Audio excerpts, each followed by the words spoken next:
to start off, all I'd like you to do first is tell me your film. Tell me a little bit about your film, and then tell me what you did on the film as a whole, since it is a feature film. Mm-hmm. So it's a feature animation. It's high fantasy. So it's a completely new world. It's a magical world that consists of different nations. Each nation has their own magic, and the main characters, they kind of travel around the world throughout the film, and they're trying to figure out the mystery of a cursed nation. So I like to see this film as a fantasy, of course, but as a big adventure. I also like to see this film as a fantasy. For me, it's also kind of like a thriller.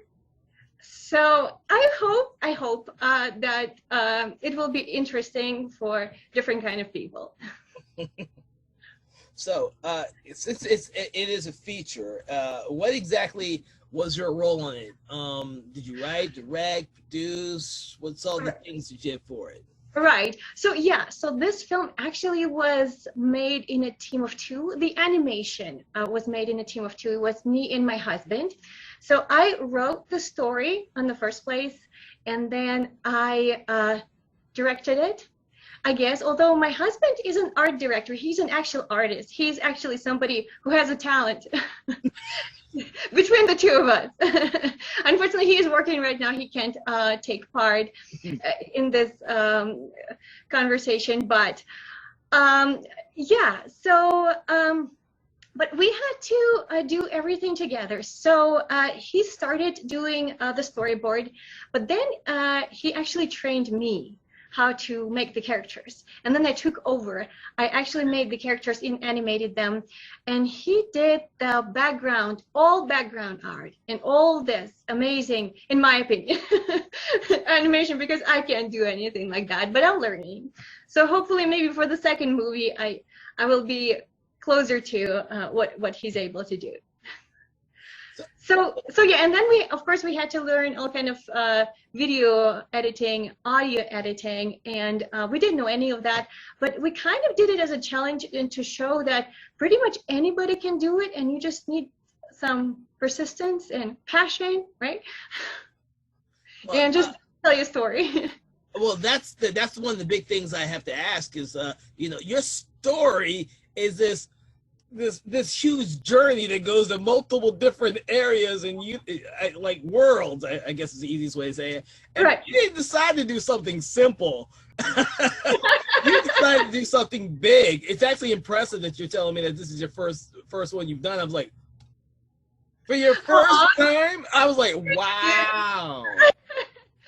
I don't know if something simple would be so, you know, inspiring for me. It had to be something big that I just would want to tell and, you know, and keep going. And well, actually we started with the storyboard and just, we wanted to animate the storyboard, but then we were like, oh, hey, we can do this, and maybe we can make the characters move a little bit. And, you know, and then Arthur was like, hey, I can do all these effects. This is really fun. So, but now it actually is his work. So that worked out. Oh, wow. And because it's a feature, how long did this take you to make? So, you know, honestly, probably 3.5 years, to be genuine.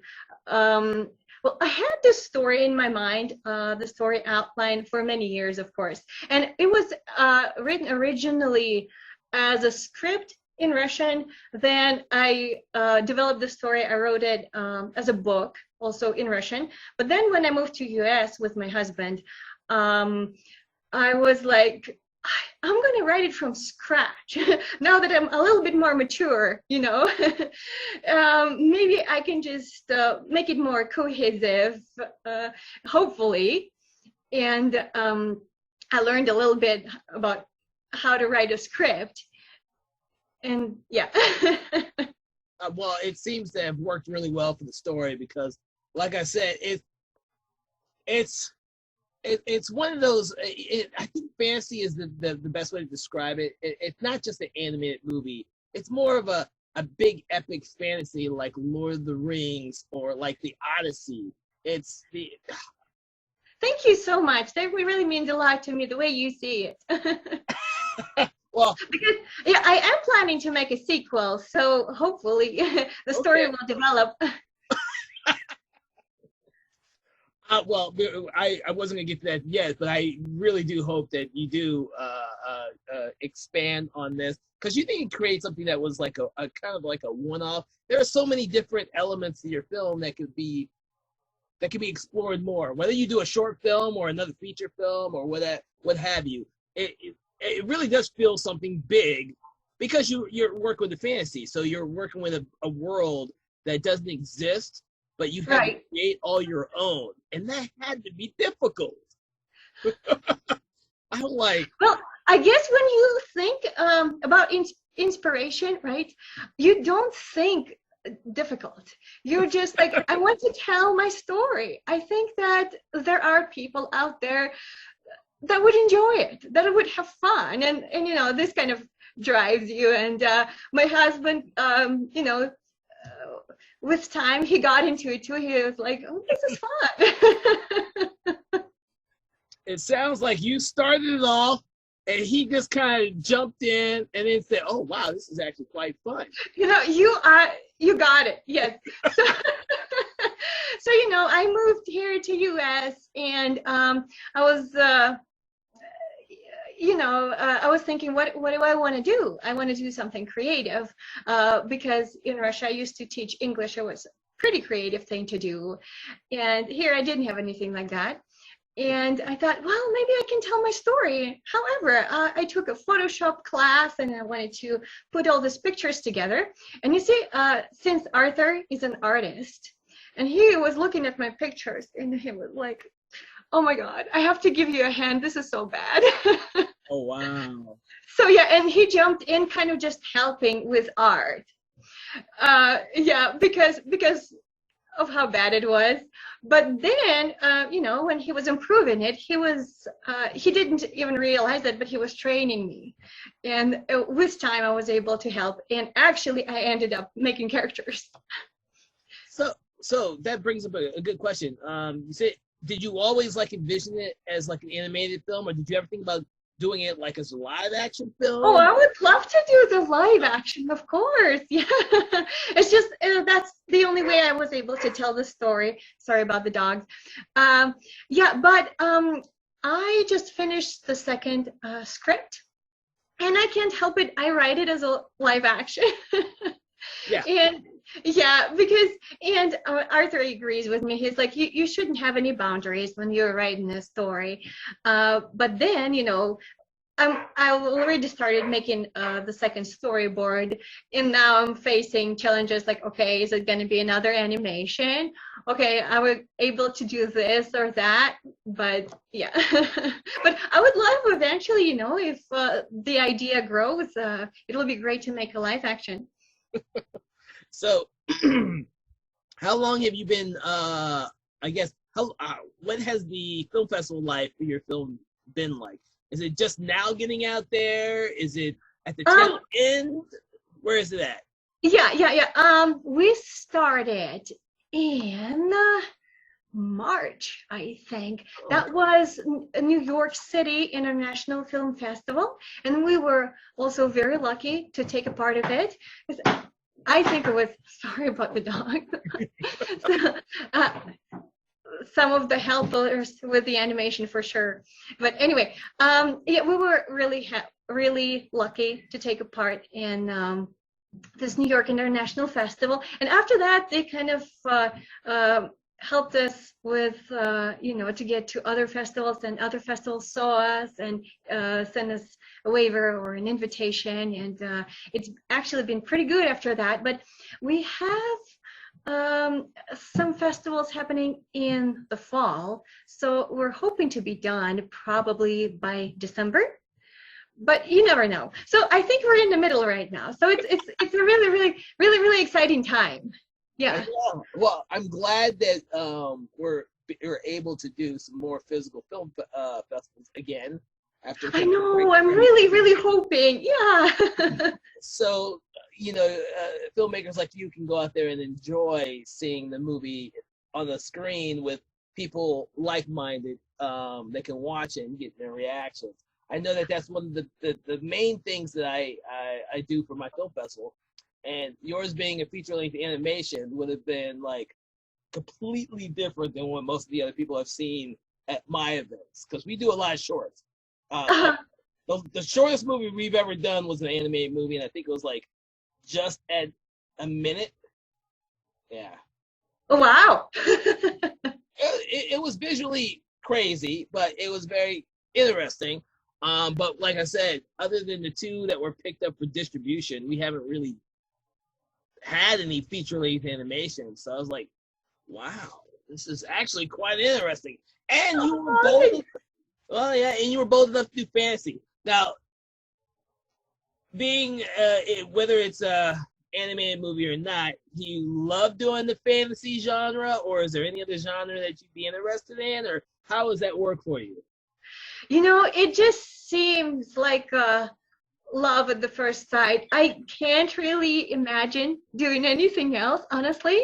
Just like a ordinary drama, I don't know. It has to be something magical for me. It has to be something that doesn't happen in real life. It has to be some grand adventure.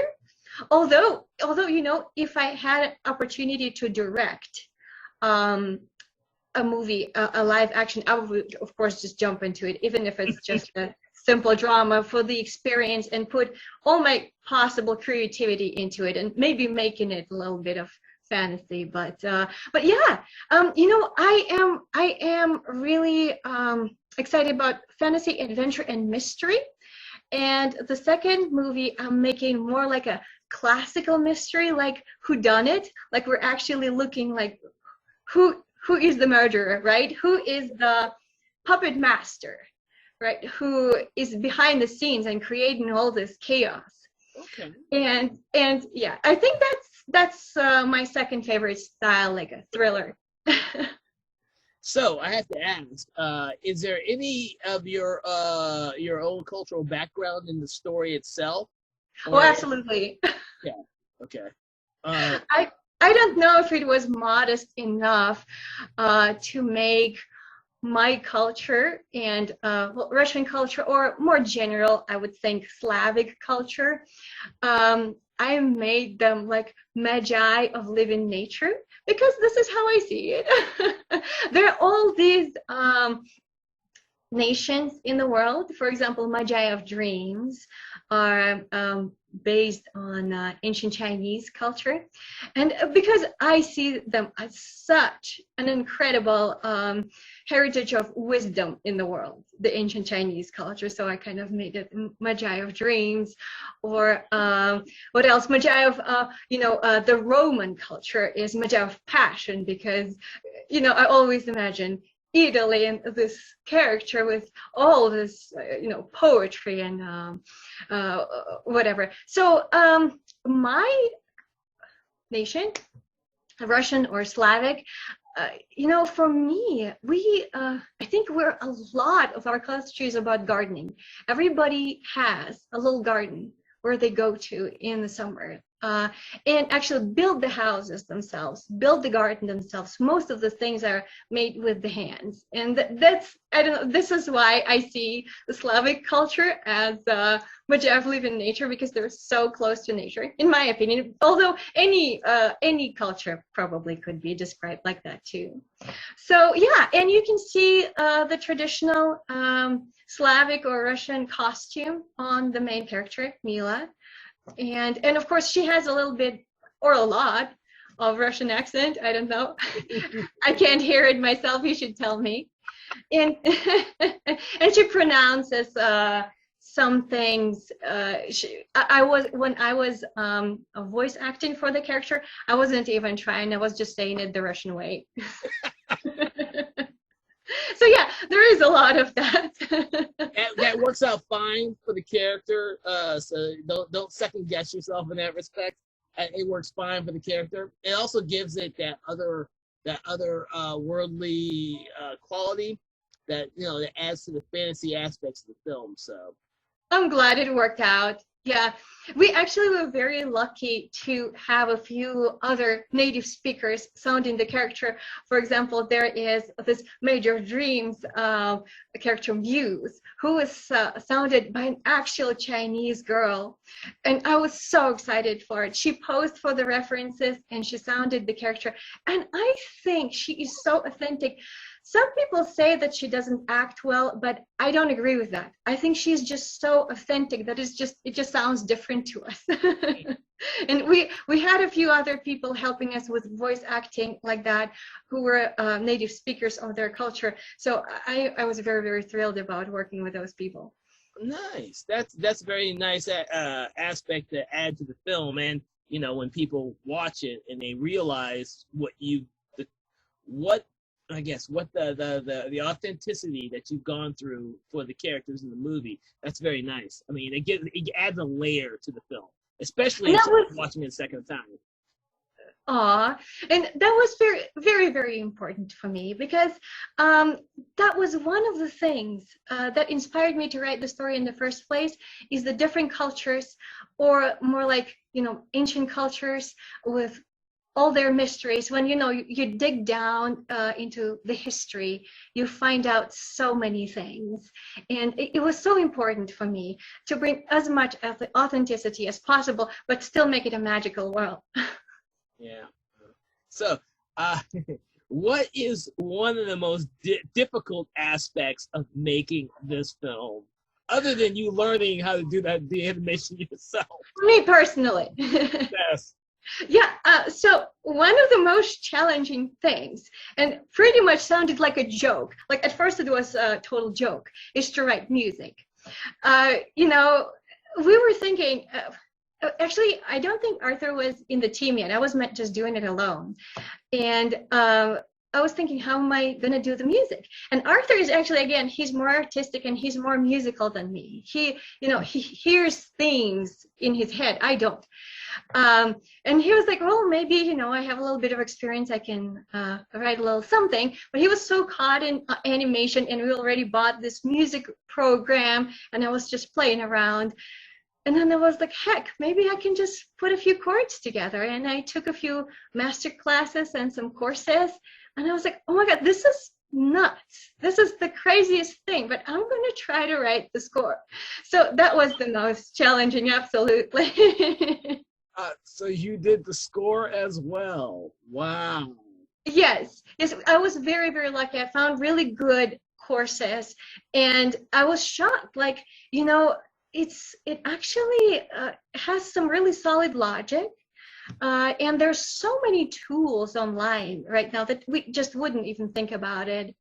You can download libraries with sounds. Obviously, you don't have to play anything. You can just write music on the computer, and it is a lot of fun. You can create all these moods. You can buy libraries with authentic instruments. Again, I was able to buy libraries where they would have the instruments, old instruments that I could use for the themes. That actually, probably if I worked with a composer, that would be difficult for me to impose my opinion. But since I was the composer, I could do whatever the heck I want. Well, I wonder, did you have fun doing that aspect of it? Adding your own, since you're doing your own music, you can cut the cues where you wanted to, make them longer where you wanted to without having... Oh my God, this is a great question, honestly. This is a fantastic question, because I'm still listening to some master classes of interviews of big composers, because I'm so into it. Like on this lunch break, I had to run to our conference room at work and start my computer and write some music because I'm so hooked. And so I'm listening to all these interviews of big composers, and they say that one of the biggest challenge of a composer is when the director starts cutting out the scenes. And so they cut out a chunk of music. And what do you do with that? They cut out, the end of my most beautiful cue. And I would never do it. I would extend the scene. I would do whatever it takes. I'm going to leave my music as it is. Oh, wow. This is a fantastic part.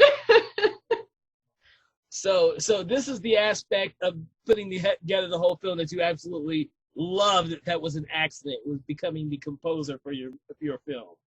Well, composer, yeah, I've been really, really lucky how well the festivals, are accepting my score. We got, I'll have to look it up, but I think about 20 awards for the score already. I know, and I'm like, wow, I'm so touched. Like, not only did it work for the movie, but professionals actually appreciate my effort. So that really, really means a lot to me, honestly. That really makes me humble and makes me think, well, I should really work on it well now. I should really know what I'm doing for the next score. Or at least figure out how to make your score fit your fantasy film and story as best as possible. So Exactly. no one notices the mistakes. They just know Right. it works perfectly for your film that you're telling. Right. So they wouldn't think about the score. It would just help telling the story, and that's what it should do, right? It helps telling the story. That is very, very interesting. So, since you were doing the film for 3 years, can you tell me a funny story about making this whole film? I mean, I can't even imagine what you and your husband went through trying to put all of this together for 3 years, especially with you learning so much of the stuff for the first time. Yeah, we had a lot of fun, honestly, and we get a lot of questions like, did it affect our marriage? And we have definitely bonded, and I would recommend for couples, do something like that, because you become a team, and I think it's really cool.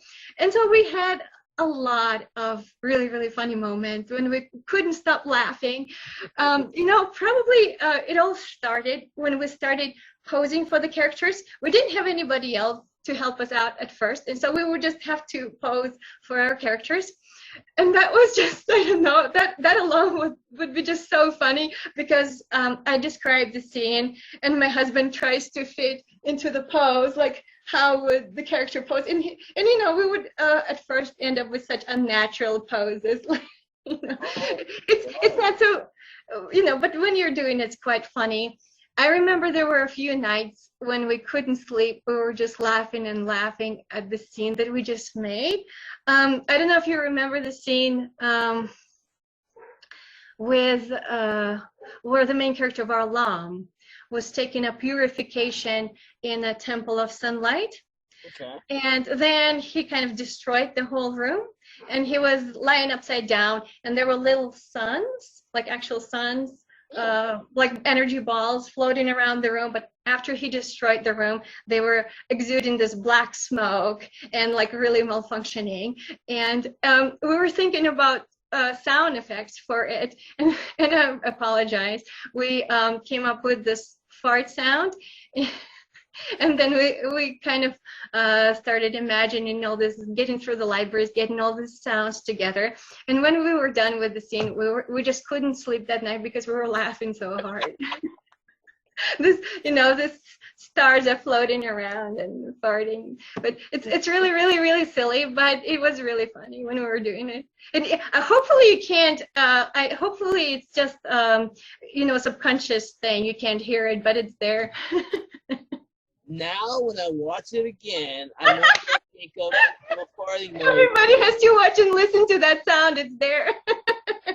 It's under the soundtrack somewhere.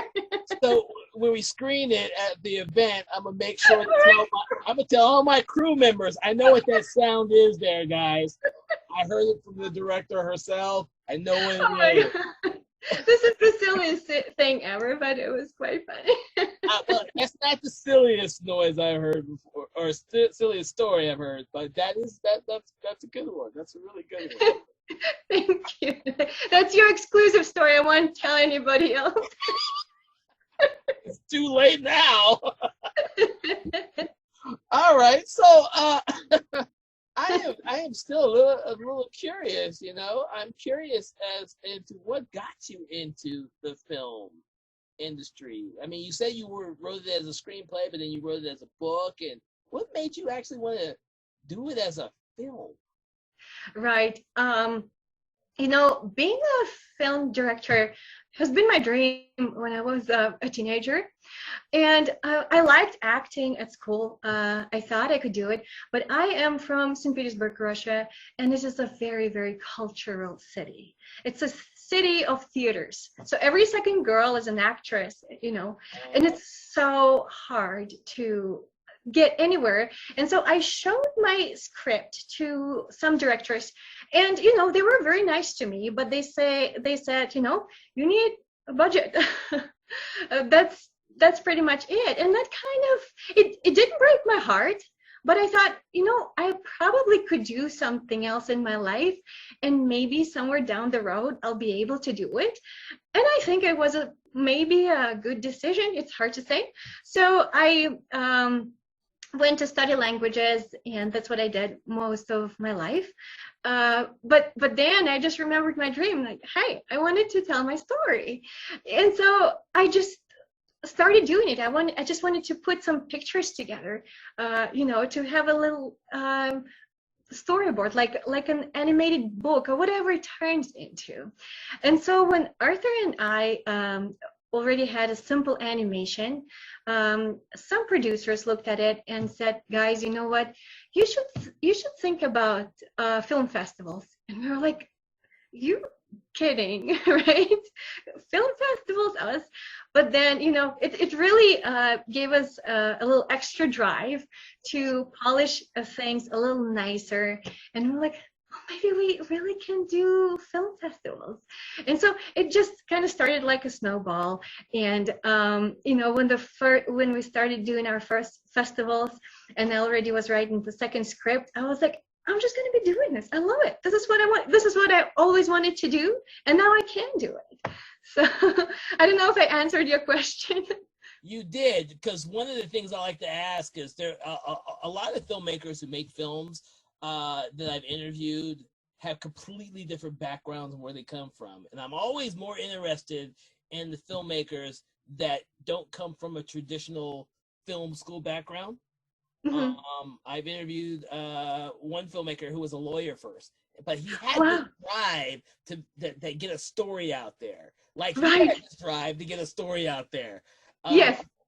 And your background is in languages and being an interpreter. And Mm-hmm. if you wanted to be an actress, but felt that in Russia there was just everybody wanted to be an actress, Right. Yes. Correct. you decided, oh, you know what? I'm gonna become a director. I'm gonna take my story and visualize it, Uh-huh. and you decided to make an animated film because you heard somebody said, well, what's your budget? And that's what they always say to people who have these grand ideals that are in the fantasy and sci-fi genres. They always ask, well, what's your budget? Right. Take it for it. You found a way, you and your husband found a way to take that little hurdle and create an animated film. And so it's like, I don't need the budget. You know what I got? I got 3 years. I made a full-length animated film. I learned how to animate and create characters. I learned how to score my movie.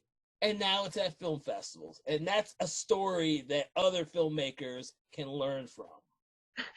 We are really hoping that if there are people there that are burning to tell their story, we are really, really hoping that looking at this example, they'll think, hey, if these guys, they didn't know anything, they could tell their story, we also can. Because we think it is very, very, very important to tell the story, because it is so fulfilling. It gives an extra meaning, extra purpose for your life, and it's. I think it makes people happier, probably. I agree with you on that. I think that for all indie filmmakers out there, hopefully they are taking their passion for storytelling and telling the stories that mean something to them, Mm-hmm. which is exactly what you did, which is having known this now, after I've already seen the movie, now when I watch it again, I'll have a different effect. And that's Oh my God, I wish so much I was there. you know, so well, the thing is this, you know, we can't be here this time. Maybe in the future when you have part 2, I would absolutely love to. Yes. you'll have to send it to us, because one of the things I love to do is I love to keep track of all our filmmakers who movies we screen and what you do in the future, whether it be shorts, features, whatever. So that we can also screen them at our events and also post when they are available for other people to see. Like your film, I'm sure you're probably trying to find a distributor and all that type of stuff. So it's not readily available, but at film festivals. So when your film gets into other film festivals, you can always give us a notification. When it gets out there on a platform for people to watch it, send us that information. We love to see that type of stuff. I want every film that we screen to be successful in some way, whether it's straight to streaming somewhere on a YouTube channel, right, at a theater, which is what we all want. right. Any of that.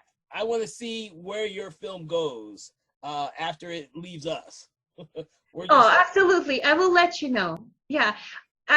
We really feel from your festival, we really feel your sincere care, and it's incomparable, really. It really is a wonderful experience already. So we'll let you know, and we're hoping that we'll be able to stay in touch. And if you select us for the next festival, it'll be great to take part again.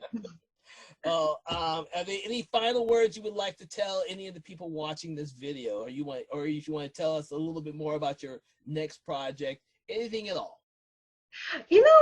Sure. Yeah.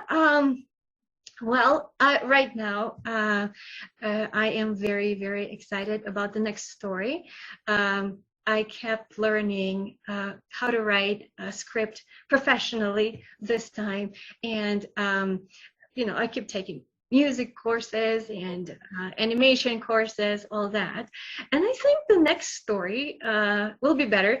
Arthur thinks it's better, so that's a good sign.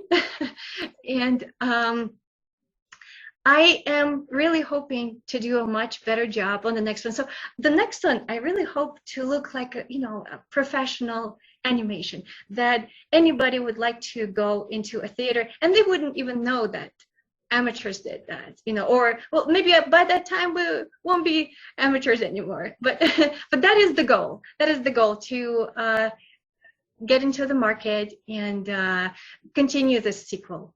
So hopefully people will enjoy it. Well, I wish you and your husband much success with this film as well as the next film, and continue having lots of fun making it, especially behind the scenes. And we look forward to whatever you come up with next. Thank you for coming. Thank you so much. Thank you. This is really, really encouraging.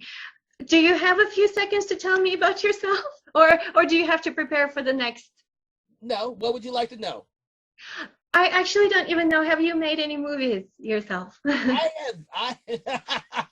I say that I started working on other people's movies over 20 years ago, but I've been writing, producing, directing movies for God knows how long. I did that before I started doing film festivals, and I have a film now that's making the festival rounds, but it can't screen it can't screen in my film festivals because it's not a genre film. The first time what genre is that? I decided to do something different, and I did a romantic drama. That's awesome! I love it.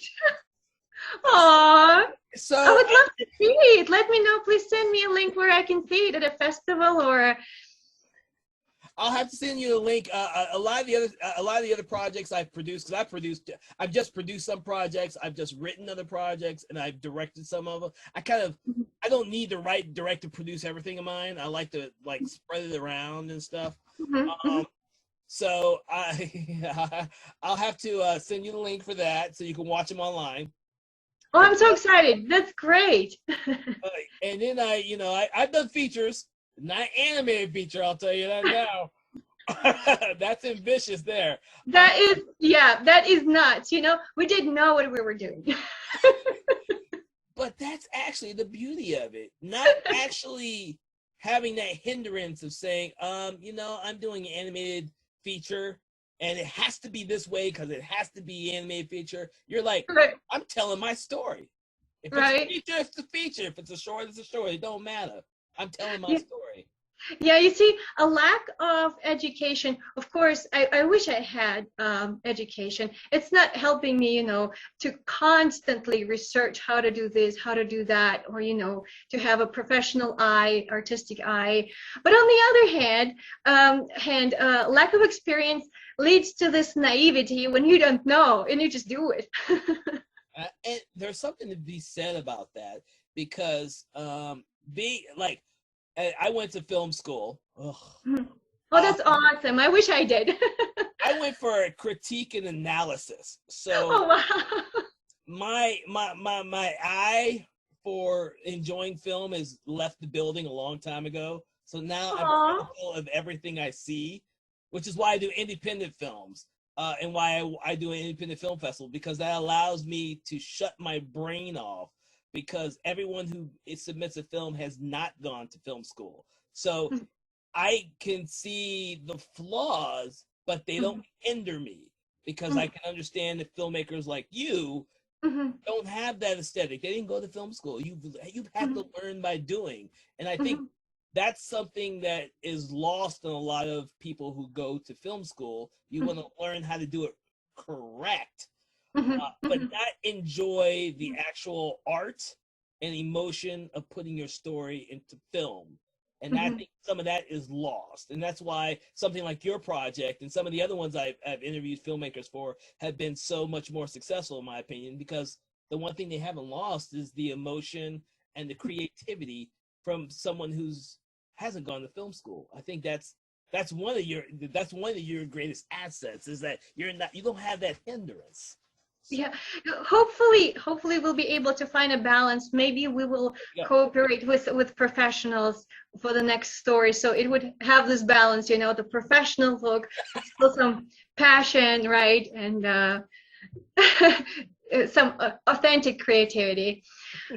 But anyway, so we're having this panel on the 15th, right, or on the 14th, the animation panel. The 15th, yes. The 15th. That's really exciting. I'm so glad you're doing it. One of the other animators asked us if we were going to do a panel on it, and we never thought about it because, one, we never ever get enough animators at our event to warrant doing an animation panel. So doing it virtually allows for us to get people all over the world to hopefully participate. I think it's a fantastic idea. This will be the first time we've ever done it, so it's going to be very interesting. This is really, really fun. So hopefully I will hear from you before that, and we'll have a great panel. Sounds excellent. So, of course, thank you for coming out and doing the filmmaker interview, and I will probably be there for the panel discussion. So, okay.